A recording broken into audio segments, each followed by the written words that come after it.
অনেক দিন পর আবার একটা রেসিপির ভিডিও নিয়ে তোমাদের কাছে চলে এসেছি। আজকের রেসিপি মাছের রেসিপি। নমস্কার বন্ধুরা, বৈশাখীর চ্যানেল স্বাদের ঘরণীতে তোমাদের স্বাগত জানাই।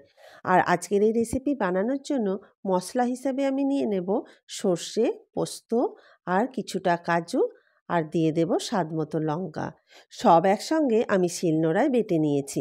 তোমরা এখানে মনে করলে মিক্সার গ্রাইন্ডারও ব্যবহার করতে পারো। এখানে আমি 5 পিস মতো মাছের পেটি নিয়েছি। খুব ভালো করে ধুয়ে নেওয়ার পর এর মধ্যে নুন, হলুদ আর লঙ্কার গুঁড়ো দিয়ে একটু ভালো করে মাখিয়ে নেব।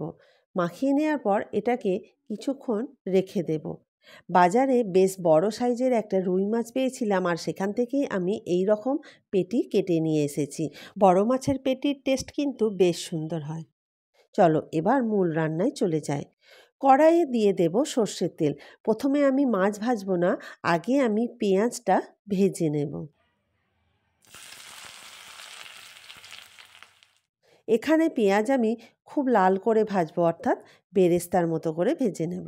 দেখো আমার ভাজা হয়ে গেছে। এবার এটাকে একটা সাইডে সরিয়ে রাখছি।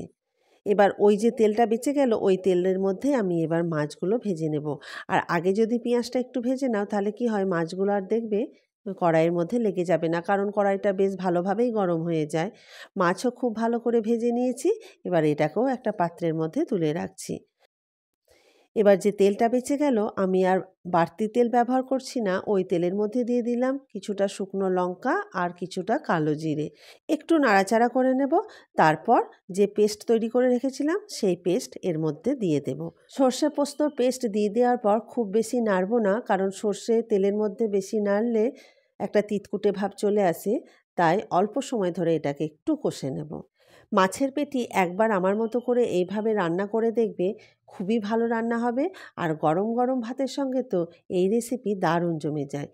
দিয়ে দিলাম গুঁড়ো মশলা, হলুদ, কাশ্মীরি লঙ্কার গুঁড়ো আর স্বাদ মতো নুন। সব একসঙ্গে দিয়ে ভালো করে কষে নেব। আর একটু জল দিয়ে দেব।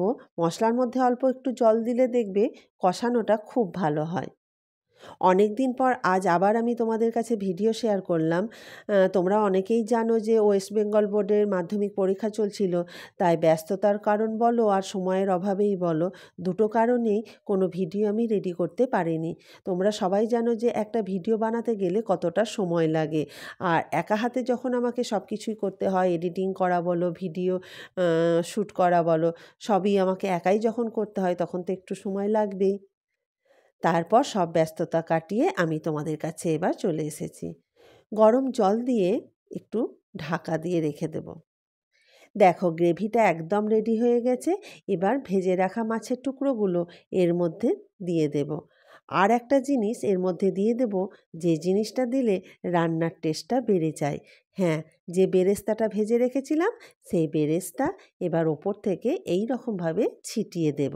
তারপর এপিঠ ওপিঠ উল্টিয়ে দেব। ব্যাস, একদম রেডি হয়ে গেছে আজকের আমার এই সুস্বাদু মাছের রেসিপি। আর এই রকম রেসিপি গরম গরম ভাতের সঙ্গে সার্ভ করে দেবে, দেখবে থালা একেবারে পরিষ্কার হয়ে গেছে। তো বন্ধুরা, আজকের রেসিপি তোমাদের কেমন লাগলো কমেন্ট বক্সে অবশ্যই জানাবে। ভালো লাগলে যারা নতুন বন্ধু দেখছো, তারা আমার চ্যানেলটাকে লাইক, শেয়ার, সাবস্ক্রাইব করে আমার পাশে থাকার অনুরোধ রইল। আর পাশে থাকা যে বেল আইকনটা আছে সেটাকে প্রেস করে দেবে, যাতে নতুন নতুন আপলোড হওয়া ভিডিও নোটিফিকেশান তোমাদের কাছে খুব তাড়াতাড়ি পৌঁছে যায়। ভালো থেকো, সুস্থ থেকো।